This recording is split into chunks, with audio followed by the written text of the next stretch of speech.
Muito bem-vindos e bem-vindas, todos e todas. É um prazer estar aqui na condição de diretora da faculdade, abrindo essa sessão tão importante do primeiro FAO Encontros, Ensino da Arquitetura, História e Desafios Contemporâneos. Eu gostaria de falar um pouco a perspectiva institucional e acadêmica que orienta a realização desta atividade, porque ela é, para nós, tão emblemática e tão importante de um conjunto de esforços que a faculdade vem fazendo já há muitos anos e que, de alguma maneira, nós estamos conseguindo consolidar, e este espaço e este encontro é um momento muito significativo desse esforço. Eu gostaria de começar pelo nome, não do ensino da arquitetura, que é o nome do evento específico, mas o nome desta atividade, que chama FAO Encontros, no sentido de que, após alguns anos, onde nós experimentamos ações e atividades institucionais, mas ainda muito parcelares, muito divididas pelos departamentos e pelos grupos de pesquisa, nesse momento, nós estamos, enfim, concluindo e iniciando, como todo processo deve ser, uma nova etapa dos nossos encontros de reflexão acadêmicos. Portanto, é a FAO que se apresenta como unidade na perspectiva da transversalidade dos saberes, na perspectiva da transdisciplinaridade dos conhecimentos, na convicção de que, no encontro e na construção de diálogos diversos, díspares, não necessariamente restritos aos campos específicos e muito compactados e fechados dos saberes, nós temos a nossa grande potência, que é a potência do diálogo, a potência da produção do conhecimento e a potência de continuar o que é a melhor tradição desta escola, que é a tradição do encontro e do diálogo das diferenças. Portanto, o FAO Encontros, do meu ponto de vista, os meus colegas que participaram tão ativamente quanto eu da construção desse lugar acadêmico, né, que foi reconhecido e aprovado pela congregação da escola, que é o órgão máximo, enfim, acima, né, de todos nós, é o grande colegiado dessa escola. Ele foi assumido como um lugar que não elimina os outros, mas que se agrega aos outros nessa perspectiva de ser um espaço de reflexão e de debate da escola.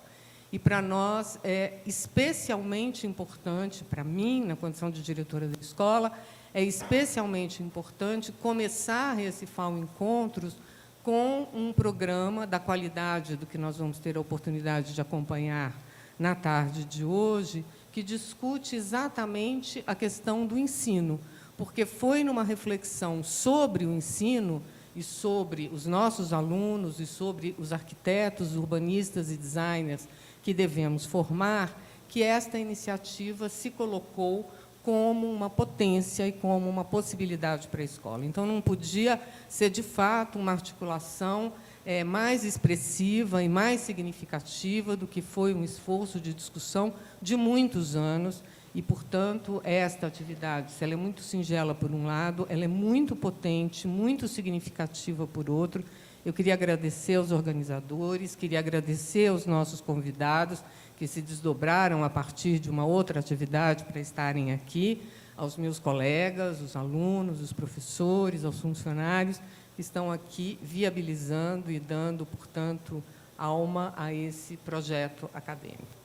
Esse projeto, e aí é o meu segundo ponto, ele foi possível porque nós fizemos uma intensa discussão sobre os processos de ensino na graduação. E conseguimos uma coisa aparentemente muito singela e muito pequena, se a gente for pensar, porque não é uma reforma curricular. Nenhum de nós se perguntou o que é o arquiteto, para que o arquiteto serve. A gente estava proibido de fazer essas perguntas insolúveis que nos levam a impasses pouco férteis.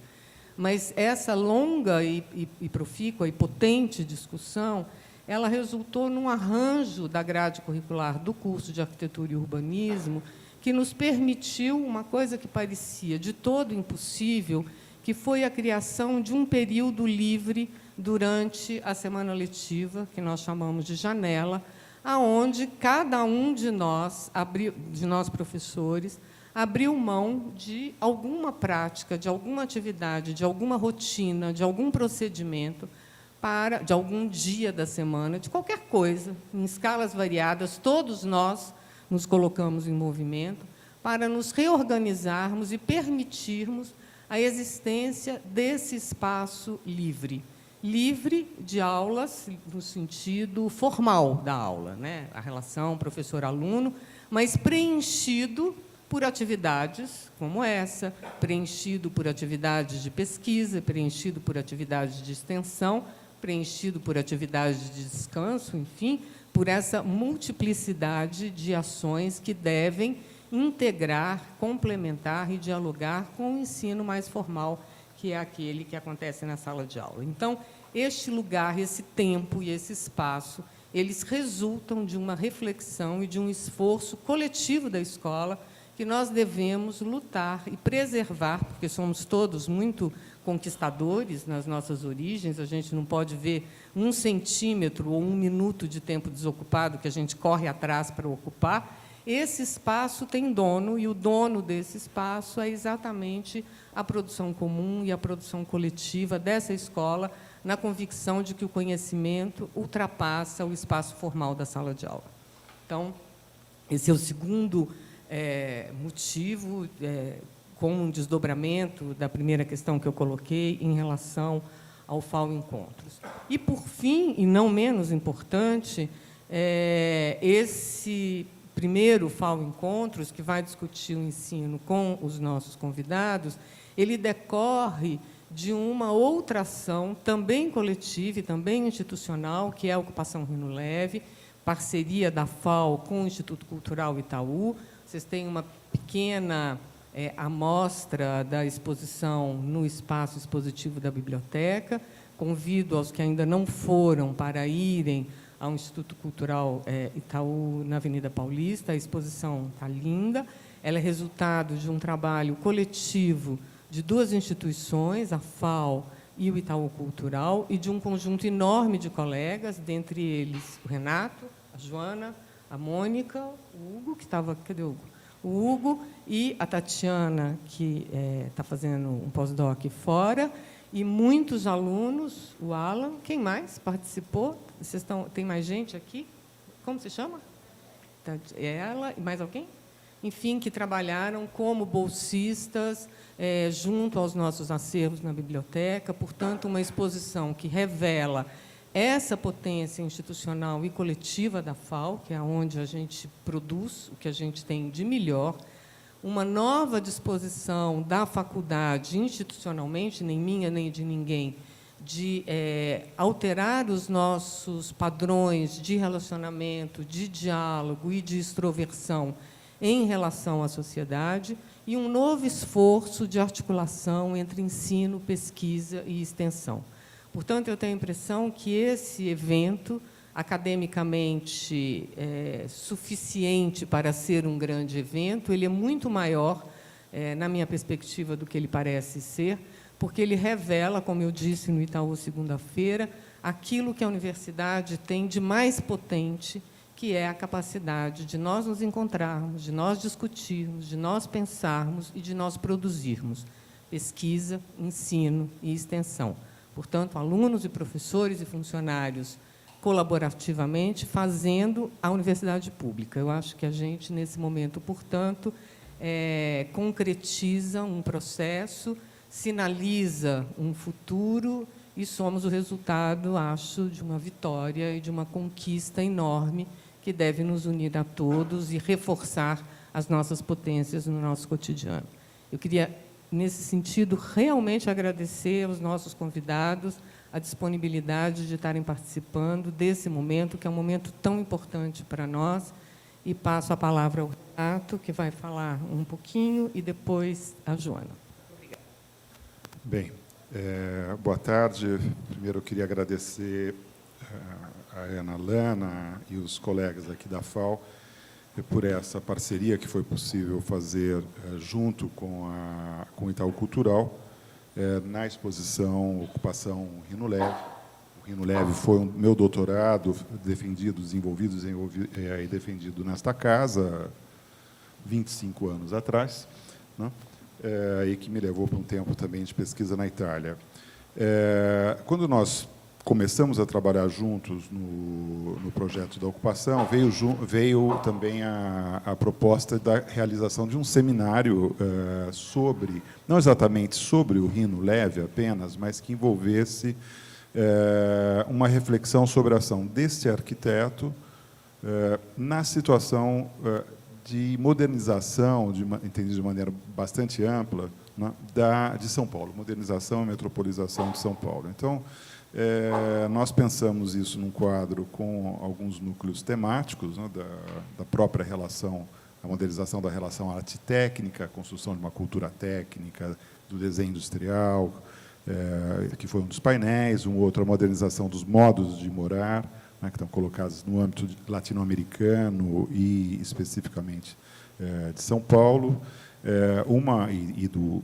das obras do Rino Leve, uma outra sobre as concepções de intervenção e transformação da cidade na qual o Rino Leve atua, que é da construção do processo de verticalização de São Paulo, de uma arquitetura dessa cidade que se verticalizava, e depois de um projeto, a incorporação de conceitos mais recentes de coração da cidade, dos ciãs, do pós-guerra, e mesmo já fazendo ensaios precursores do que seriam as megaestruturas dos anos 60, no projeto para Brasília, para o conjunto, as superblocos de Brasília, de 300 metros de altura por 400 de extensão. E, por último, uma mesa também muito interessante, que foi a mesa sobre a relação da síntese das artes, né, pensada no Ministério da Educação e Saúde, portanto, nos anos 30, e, um pouco mais tarde, na Universidade de Caracas, pelo Raul Villanueva, dando um cenário com o que o Rino estava dialogando ou se interagindo ao pensar a incorporação dos painéis, das obras de arte e do paisagismo nos projetos dele. E tivemos duas palestras, uma introdutória e uma de conclusão. A introdutória com o professor Guido Zocconi, que foi meu orientador em Veneza, e que explicou um pouco o contexto de formação do Rino Leve na Itália. E a última palestra, do Eric Mumford, que foi falar sobre como ele via a inserção do Rino Leve nos principais conceitos dos ciãs do pós-guerra, até a dissolução dos ciãs no final dos anos 50, e que rendeu um debate muito interessante, mais de meia hora de debate, bastante rico. E, naquele momento, a Joana teve a ideia de falar que podíamos pensar uma coisa na FAO também, isso lá quando estávamos organizando, pensar uma coisa na FAO para discutir mais especificamente a questão de ensino. Aí eu acho que é o lugar certo, né, e a oportunidade correta de poder estender um pouco isso que se faz vamos falar, a cidade do outro lado do rio, né, e para cá, para a universidade, para o campus, e para a gente pensar no âmbito da USP, um pouco sobre o contexto internacional de formação de arquitetos, né, porque há, de fato, tensões bastante grandes, pelo menos ao meu ver, entre o modo de formação do arquiteto no Brasil e a maneira como se estrutura a formação do arquiteto, que já não é só arquiteto, pode ser o arquiteto, o urban designer, o landscape architecture, o urban planner. Não existe esse arquiteto e urbanismo em muitos países. Arquiteto e urbanista, como nós temos aqui, não existe exatamente. E nós somos inseridos nesse mundo, isso vai entrando, né, nos nossos ateliês, nos nossos cursos, com os alunos que vêm em intercâmbio, que são muitos. Nossos alunos vão para fora, né, já tem que se enquadrar um pouco se está no undergrad ou no master, né, se estiver em Bolonha, se estiver nos países sob o esquema de Bolonha, 3+2, quer dizer, então, um aluno que sai do 4º ano vai fazer master. Então, tem uma tensão, né, entre a nossa realidade, a nossa prática e a prática internacional, que a gente discute isso um pouco no nível quase que burocrático, mas não tem muito espaço para uma reflexão mais aprofundada sobre o que isso implica, né, para a nossa prática, porque se isso é interessante manter o nosso modelo ou não, quais são as vantagens e desvantagens dessa situação. Então, desse nosso modelo e dos modelos norte-americano ou modelo europeu, que é sempre uma relação entre formação e também as atribuições de prática profissional, né? Porque a gente dá um pouco de descontado que agora não vale, né? A resolução lá do CREA, do CAL, que dizia que a gente tinha atribuição exclusiva de um monte de coisa, mas a gente continua com essas atribuições, né, de um perfil generalista, que é difícil nós reconhecermos os nossos cursos de graduação a competência para formar profissionais que atuem em todos esses campos, né? Eu, como professor há 34 anos dessa universidade, eu tenho que reconhecer, pelo menos aqui nesse âmbito da universidade, que não é tão simples assim, né? Então, mas fica esse quadro, né, legal, institucional, né, de atribuições, e no ensino, acho que a gente vai levando o nosso trabalho um pouco de uma maneira como quase com uma certa inércia na formação ainda, com alguns conceitos dos anos 60 e 70, eu não tenho visto um debate claro sobre essas questões. Então, não querendo fazer esse debate aqui, é óbvio, mas trazendo o problema, eu queria só pontuar dois aspectos desse debate aqui no nosso tema, antes de passar para a Joana e depois passarmos para os nossos dois convidados, que gentilmente acolheram essa ideia de, puxa, vamos falar com os estudantes, com os professores, um dia a mais ficando aqui, e o Itaú, que viabilizou essa permanência deles por mais esse dia. Bem, o Rino Levi, que é um arquiteto nascido em São Paulo, filho de pais italianos, ele tinha posse suficiente para estudar na Itália e foi para estudar em Milão, em 1921. Né, e depois se transferiu, em 23, 24, para Roma e terminou o curso em 26, em Roma, na Universidade de Roma.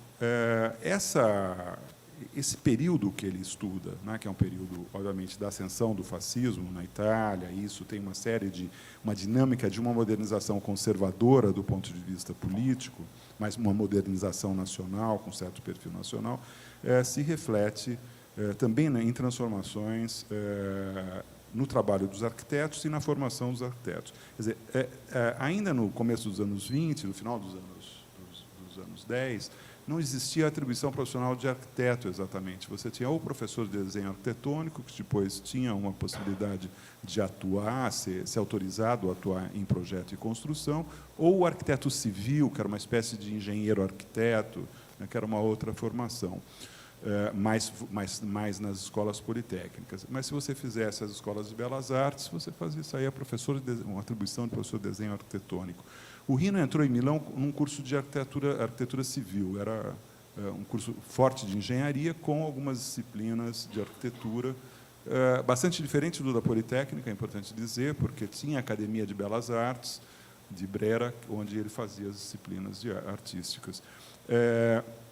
Ele, ali, é colega dos principais arquitetos que seriam os agentes da renovação do racionalismo italiano. Só que ele é colega desses arquitetos antes dos arquitetos começarem a formular o racionalismo italiano. Ele volta antes dos primeiros manifestos do racionalismo italiano. Então, ele não vive essa experiência dessa vanguarda do racionalismo italiano, que depois vai frutificar aqui nos anos 30, na Itália, quando o Rino já estava no Brasil. E lá em Milão, ele tem conhecimento da criação, da mudança do curso de Roma, da criação de um curso com um novo perfil de arquitetura, que era o perfil de um tipo de profissional, o arquiteto integral.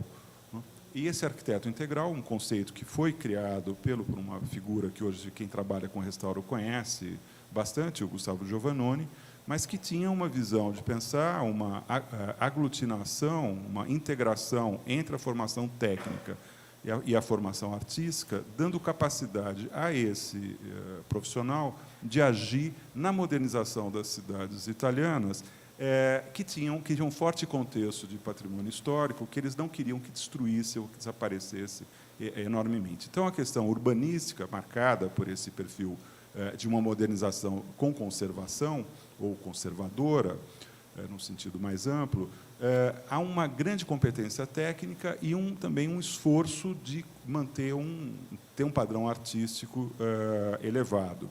Esse arquiteto, então, integraria essas 3 áreas de conhecimento fora da chave de vanguarda. A hora que a gente vê os trabalhos que esses arquitetos fazem, não tem nada a ver com a vanguarda alemã ou soviética, né, ou holandesa, do mesmo período, mas cria um estatuto de integração e que se reflete na formação, que se reflete na preponderância do curso de composição arquitetônica, né, que era o nome que se dava para os cursos de projeto, mudando, inclusive, a estrutura desse ensino, que era um ensino, até então, dado por... Primeiro você aprende os elementos compositivos, depois você faz uma pequena composição, agenciando... Então, você passa 2 anos estudando os elementos compositivos, relevo del vero, né, aquelas levantando fachadas. Depois, só lá para o 3º ano, que você começa a fazer projeto. Né. Isso muda exatamente nesse período, graças principalmente a um professor chamado Arnaldo Foschini, que era do grupo do Piacentini, e que ele propõe um processo de complexidade progressiva, e o aluno começa a fazer projeto desde o 1º ano, em um projeto simples, uma pequena casinha, um pavilhãozinho, até fazer uma grande composição, que é a cidade. Né? Isso é importante também anotar como uma diferença, que a cidade entra como um problema de composição formal, um problema de arquitetura, e não ainda um problema de planejamento urbano, como surgiria como uma questão bem mais tarde, vários anos mais tarde, quando o Rino já estava de volta. Então, esse perfil, para mim, ele é importante, porque ele pode nos dar um pouco, para mim, pelo menos deu, alguns paralelos com a atuação do Rino como profissional no Brasil e como professor aqui nessa faculdade no começo, nos anos 50, que ele era já professor titular de uma das cadeiras de composição, que depois o Artigas entra como assistente dele nessa cadeira, e depois, mais tarde, quando ele sai, o Artigas assume essa cadeira. Então, para também ter uma ideia da diferença geracional entre ambos, né, na formação da escola. O Rino vem para São Paulo, só ainda para terminar isso aqui, quando ele chega no Brasil em 56, ele vai trabalhar, ocupar o lugar do Warchavchik, que é na companhia lá do Consulado de Santos, que não por um acaso, uma construtora qualquer, a construtora do Robert Simons, que estava introduzindo, naquele momento, parâmetros de racionalização do trabalho, racionalização moderna do trabalho, ordenação do trabalho, sem fazer uma arquitetura moderna, uma construção moderna, mas com padrões já, inclusive, de pré-fabricação, de racionalização, isso ainda nos anos 20. Né? Ele passa um tempo trabalhando lá, depois vai trabalhar com projeto e pequenas construções, trabalha um tempo assim, e depois ele arrisca, e é bem sucedido, abrir um escritório, entre aspas, só de projeto. Né? Esse escritório, ele trazia, então, esse conhecimento, tanto prático de ter atuado como construtor, como já essa perspectiva de uma racionalização da construção aprendida na construtora alguns anos antes. Então, isso faz com que os projetos do Rino e do seu escritório, que floresce bastante rapidamente, uma capacidade de organização das tecnologias, das técnicas construtivas existentes, para levá-las a cumprir o seu papel nesse processo de modernização de São Paulo e um controle muito grande dessas técnicas no desenho do projeto. Né? Isso se expressa em revistas, isso se expressa no curso, né, dele, mais tarde, né, quando ele começa a dar aula, mas ele é bastante publicado na revista Escola Politécnica e em outras revistas de arquitetura antes da sua atuação como professor.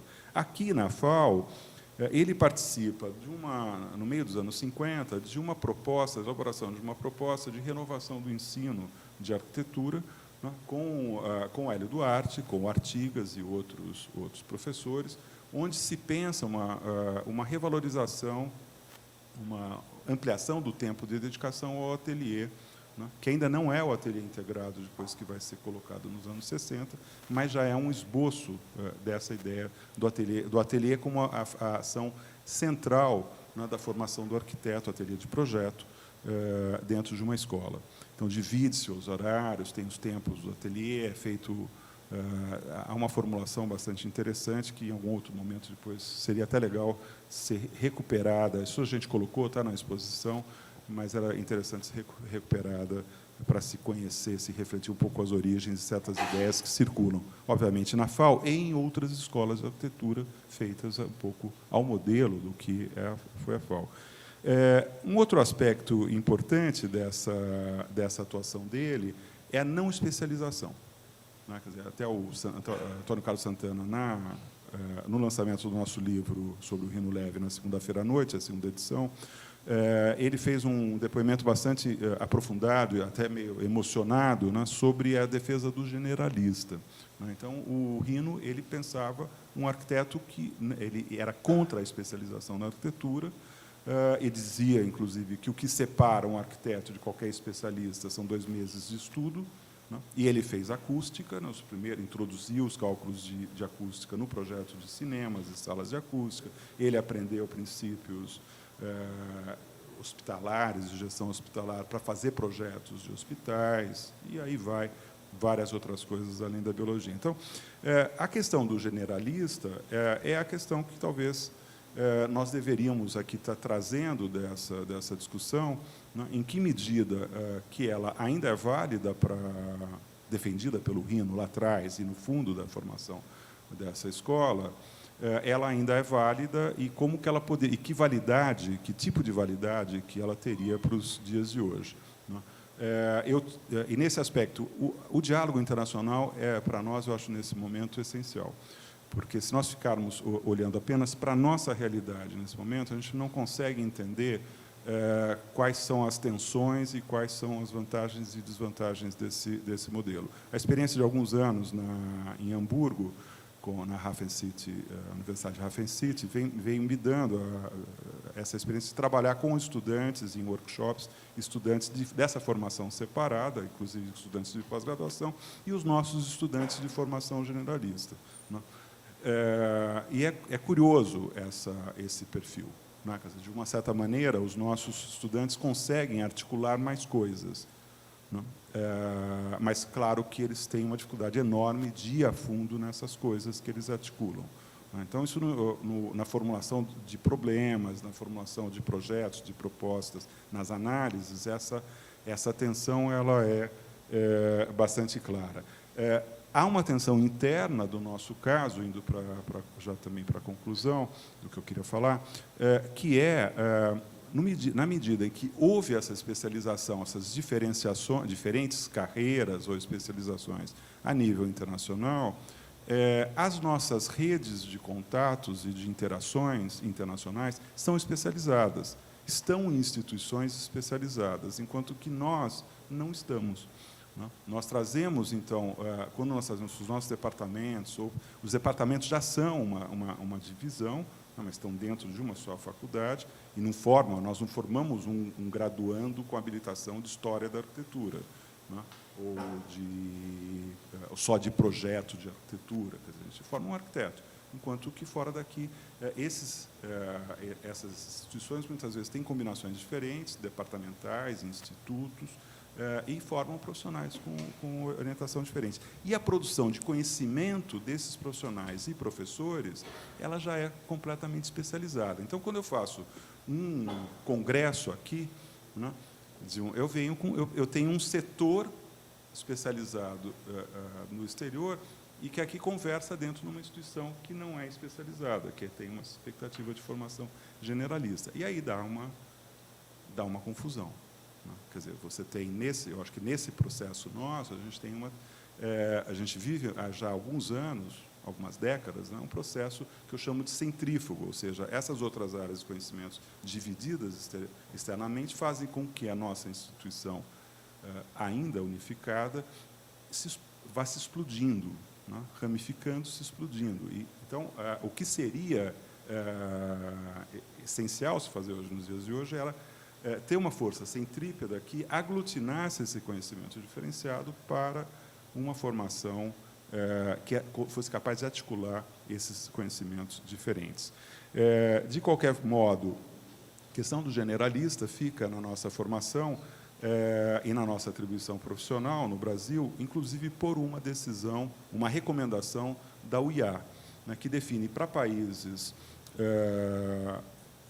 em desenvolvimento, ela defende um modelo generalista, especialmente para países em desenvolvimento, né. Esse, especialmente para países em desenvolvimento, nos coloca uma questão, nós, né, esperamos que estejamos em desenvolvimento ainda, mas coloca para nós essa questão de uma situação social em que não há segurança de que essas especialidades vão ser abrigadas no mercado de trabalho, né?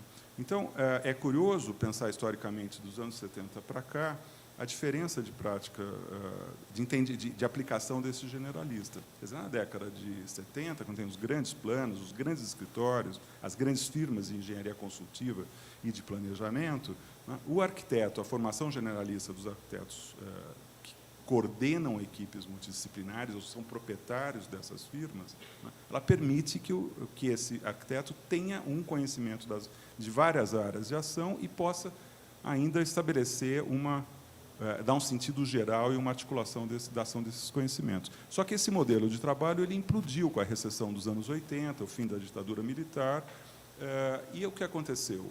Nós passamos a ter uma situação de instabilidade de mercado de trabalho, explosão no número de vagas, também como uma questão relevante, e esse generalismo, né, essa generalidade da formação, não vamos chamar de genérica, né, generalista, ela permitiu uma flexibilidade de inserção profissional para os egressos desse curso. Então, se a gente pegar aqui o pessoal formado nos anos 80 como eu, ou que viveu a recessão, ou outros, né, alguns momentos, você vê a trajetória dessas pessoas, trabalharam com tudo, com projeto, planejamento, design, paisagismo, maquete,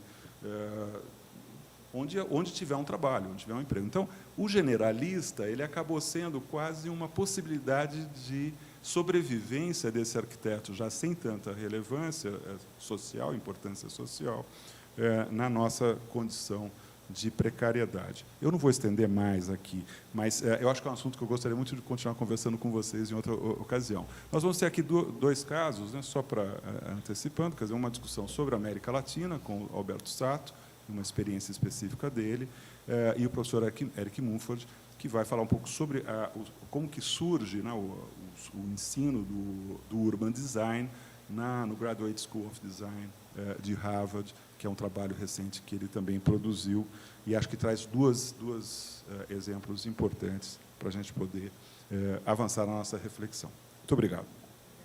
Joana.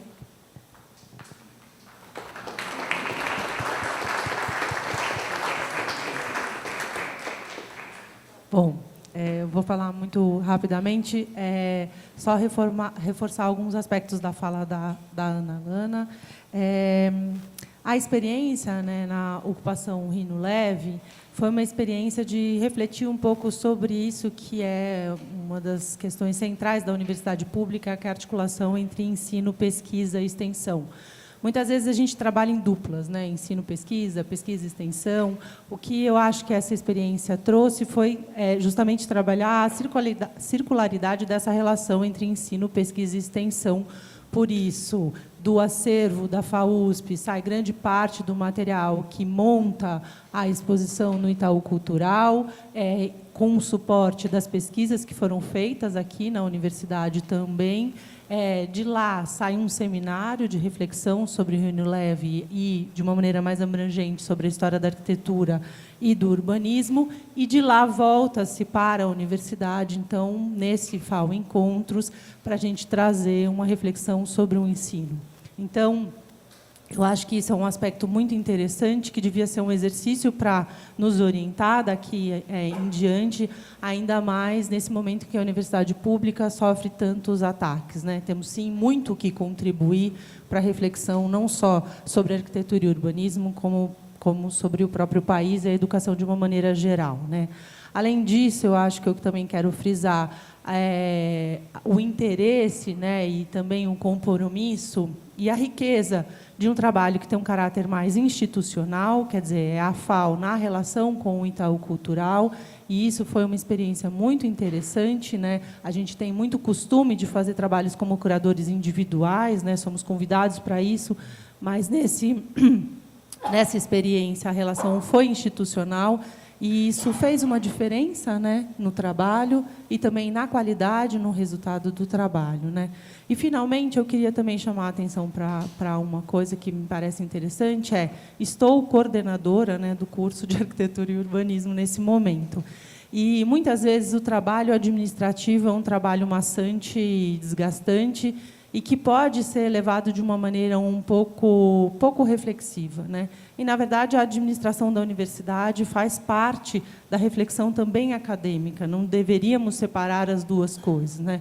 Portanto, também a ideia de trazer esse FAO Encontros como uma iniciativa que parte da coordenação de arquitetura e urbanismo, obviamente em relação com a diretoria e todas as instâncias da universidade, faz com que o trabalho administrativo ganhe outro sentido e também, eu acho que também outra qualidade, né? Então, para o evento de hoje, além dos aspectos que já foram levantados, a gente vai ter um primeiro momento que tem um caráter mais historiográfico, com a fala do Mumford, com a coordenação da Mônica, que vai comentar e coordenar os trabalhos, e, num segundo momento, para a gente pensar reflexões mais contemporâneas e desafios sobre o ensino e a formação dos arquitetos e urbanistas, com Alberto Sato e a coordenação do Hugo. Isso tudo está sendo gravado, depois a gente vai disponibilizar, que é uma outra iniciativa na qual a gente também está se engajando, para o que, de novo, é produzido aqui, saia para fora dos muros do campus Butantã, USP. Então, muito obrigada.